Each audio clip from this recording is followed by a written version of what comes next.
안녕하세요. 2025년 12월 26일.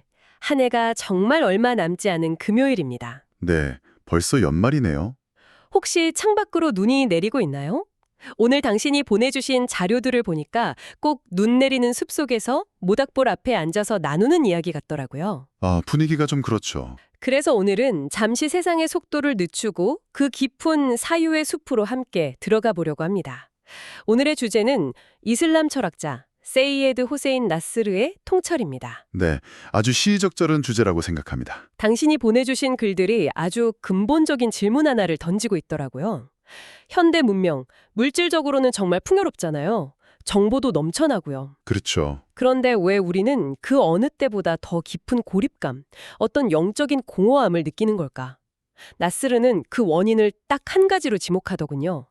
지식의 신성성 상실. 네, 바로 그 지점입니다. 오늘 저희가 바로 이 부분, 그가 말하는 신성성이 제거된 지식이 대체 뭔지, 그리고 우리가 잃어버린 그 지혜와 균형을 어떻게 되찾을 수 있을지 한번 깊이 파고들어 보겠습니다. 자, 그럼 바로 본론으로 들어가 보죠. 나스르가 진단하는 현대 문명의 가장 큰 문제가 지식의 신성성 상실이라고 하셨는데 이게 참 역설적으로 들려요. 네, 그렇죠. 지식은 넘쳐나는데 우리는 왜 더 공허해졌을까요? 그가 말하는 신성성이 제거된 지식이란 대체 뭘까요? 그건 지식이 본래 연결되어 있던 그 신성한 근원? 그러니까 궁극적인 실제로부터 완전히 단절되어 버렸다는 의미입니다. 단절이요? 네, 나스르는 이 과정이 아주 오래전부터 시작되었다고 봐요. 고대 그리스에서부터 인간의 순수한 지성보다 논리적인 이성을 더 위에 두기 시작했다는 거죠. 잠시만요. 거기서 한번 짚고 넘어가야 할 것 같아요. 보통 저희가 지성과 이성을 거의 같은 말로 쓰잖아요. 네, 많이들 혼용해서 쓰죠.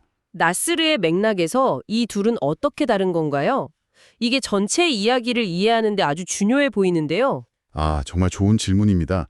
이게 핵심이거든요. 나스르에게 이성은 우리가 흔히 생각하는 그 논리적이고 분석적인 사고 능력이에요. 계산하고 분류하고 그런 거요. 맞습니다. 두뇌의 기능이죠. 반면에 지성은 그것보다 훨씬 더 높은 차원의 능력입니다.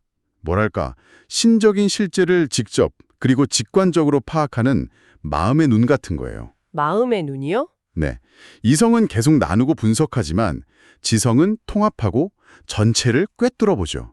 나스르는 현대 문명이 이 지성의 존재를 거의 잊어버리고 오직 이성만을 유일한 알매 도구로 삼으면서 모든 문제가 시작되었다고 보는 겁니다. 이제 좀 그림이 그려지네요. 마치 우리가 스마트폰으로 세상의 모든 정보를 검색해서 알 수는 있는데 그 정보가 우리를 더 현명하게 만들어주지는 못하는 것과 비슷하군요. 정확합니다. 오히려 정보가 너무 많아서 더 불안해지기도 하고요. 이게 바로 나스르가 말하는 신성한 근원과 단절된 지식의 단면일 수 있겠네요. 바로 그겁니다. 데카르트가 정신과 물질을 칼로 자르듯 딱 뷰로 나누면서 이런 경향이 돌이킬 수 없게 된 거죠. 그 결과 지식은 더 이상 우리 내면을 성숙시키고 영적으로 변형시키는 그런 수단이 아니게 된 거예요. 그냥 자연을 정복하고 타인을 지배하기 위한 권력의 도구로 전락해버린 거죠. 지식의 양은 폭발했는데 지혜는 사라진 상태. 네, 방향 감각을 완전히 상실한 셈입니다. 그렇다면 현대과학에 대한 그의 비판도 같은 맥락에서 이해할 수 있겠군요. 자료로 보면 나스르는 과학 자체를 부정하는 게 아닌 것 같아요.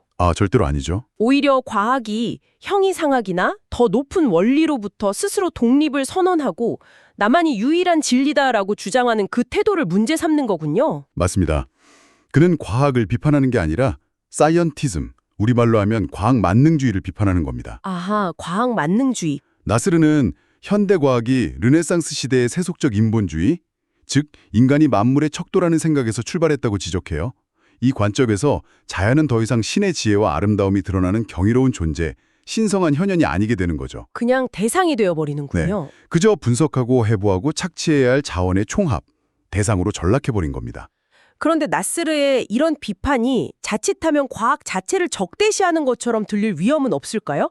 이를 들어 지금 우리가 겪는 심각한 환경 위기를 해결하려면 결국 더 발전된 과학 기술이 필요하잖아요. 네, 물론이죠. 이런 관점이 현실적인 대안을 찾는 데 방해가 될 수도 있지 않을까요? 아주 현실적인 우려입니다.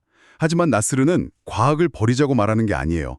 오히려 과학에게 윤리적 나침반을 되찾아주자고 말하는 것에 가깝습니다. 윤리적 나침반이요. 그가 보기에 오늘날의 환경위기는 기술이 부족해서 생긴 문제가 전혀 아니거든요. 오히려 너무 강력한 기술을 가졌지만 그것을 어떻게 써야 할지에 대한 지혜가 없기 때문에 생긴 마음의 위기라는 거죠. 아, 기술의 위기가 아니라 마음의 위기다. 네.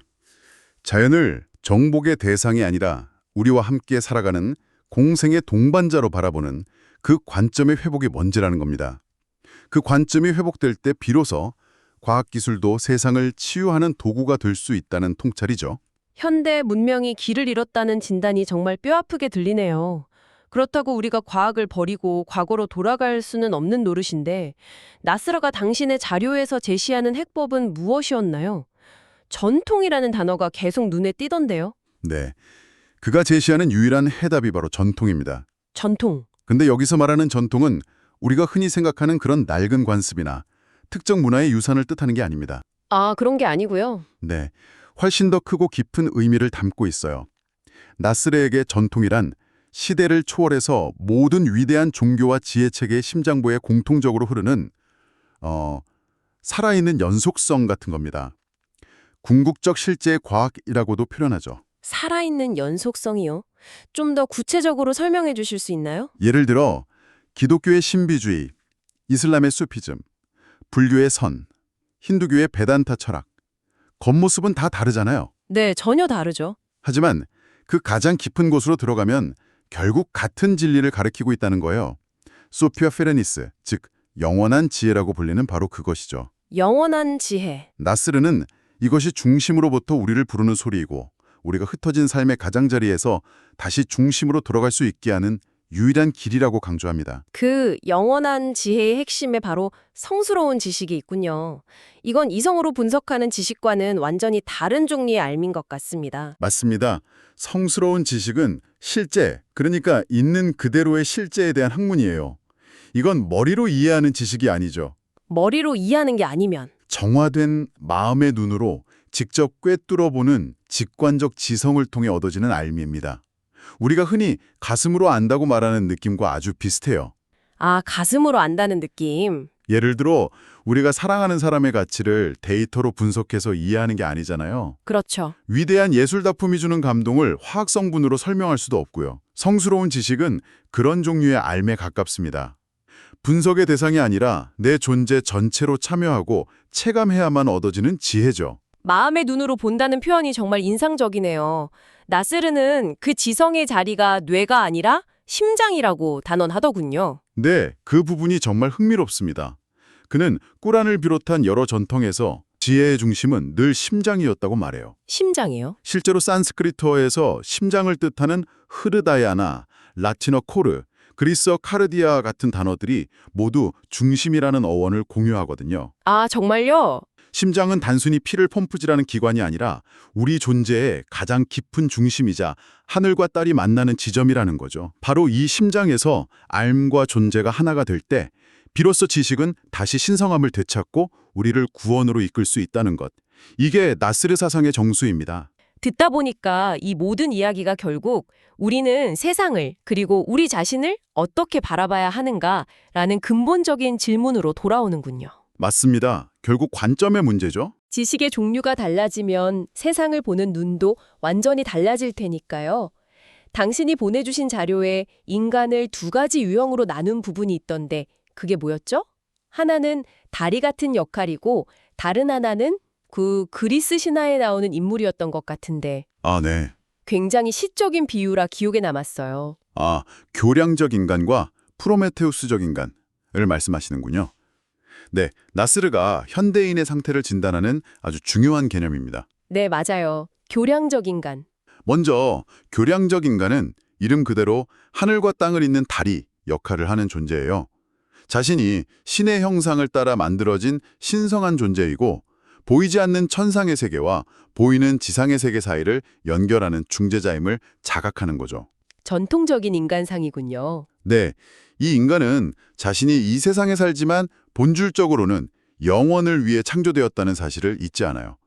그래서 자신의 행동 하나하나가 우주 전체에 영향을 미친다는 깊은 책임감을 느끼며 살아갑니다. 반면에 프로메테우스적 인간은 그럼 신에게서 불을 훔친 프로메테우스처럼 신을 잃고 스스로를 세상의 주인으로 착각하는 현대적 인간상이겠군요. 정확합니다. 자연을 정복의 대상으로 여기고 자신의 끝없는 욕망을 채우는 걸 자유라고 착각하는 존재. 바로 그 지점입니다.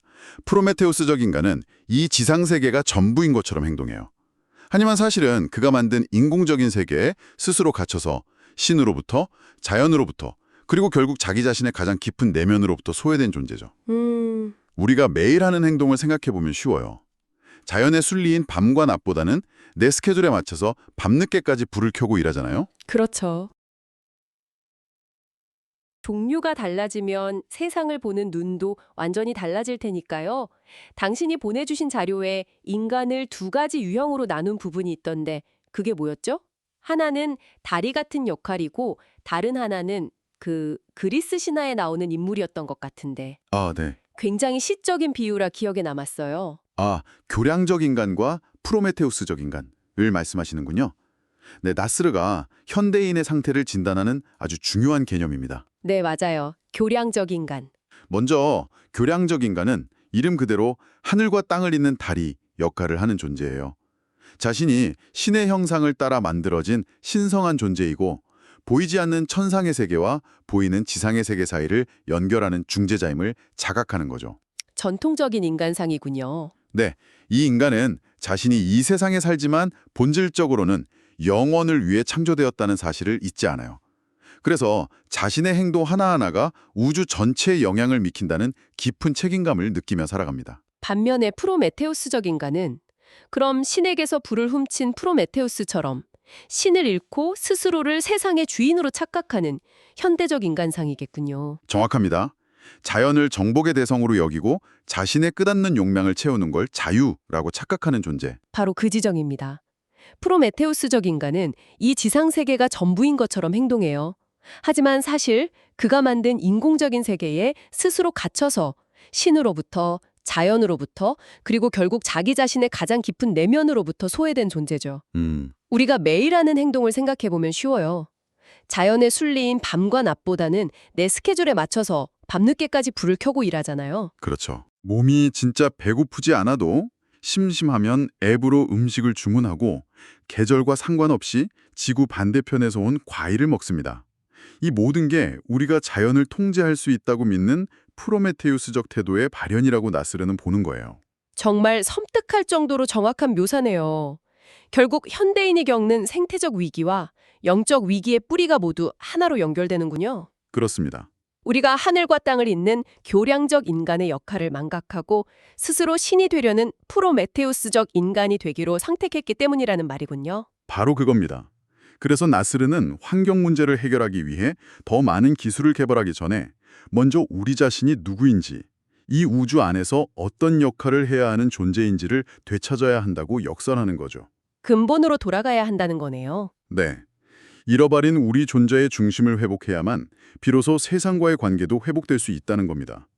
모든 것은 우리 내면에서 시작됩니다. 오늘 우리는 세예드 호세인 나스르의 깊은 통찰을 따라 아주 긴 여행을 한 것 같네요. 그가 전하는 메시지는 아주 명확합니다. 네. 현대사회의 위기는 바깥에 있는 기술이나 시스템의 문제가 아니라 지식의 신성성을 잃어버리고 자연과 우리 자신을 바라보는 관점이 왜곡된 내면의 위기라는 것. 결국 나스르가 우리에게 촉구하는 건 거창한 사회개혁이 아니라 내면의 회복입니다. 내면의 회복. 네. 의식적으로 세상의 속도를 좀 늦추고 시끄러운 소음 속에서 잠시 벗어나 고요 속으로 들어가는 것. 그리고 우리 지성의 진짜 근원인 마음의 소리에 귀를 기울이고 우리를 둘러싼 평범한 존재, 풀 한 포기, 돌멩이 하나의 신성한 의미를 되새겨보는 것. 그것이 바로 우리가 잃어버린 지혜와 균형을 되찾는 첫걸음이 될 거라고 말합니다. 나스르는 우리의 삶 자체가 사후세계로 우리를 데려갈 배를 만드는 과정과 같다는 비유를 들더군요. 네, 아주 아름다운 비유죠. 당신의 생각과 행동 하나하나가 그 배를 만드는 재료가 되는 셈이죠. 그렇다면 오늘 당신의 하루 속 아주 평범하고 사소한 일 하나를 떠올려 보는 건 어떨까요? 네. 예를 들어 저녁 식사를 준비하는 일이 단순히 끝내야 할 과업이 아니라 자연이 준 생명을 내 몸으로 받아들이고 내 존재를 빚어가는 신성한 과정으로 바라본다면 그 안에서 어떤 새로운 의미를 발견하게 될까요? 생각해 볼 만한 질문을 남기며 오늘의 깊은 탐색을 마칩니다. 감사합니다. 편안한 저녁 되십시오.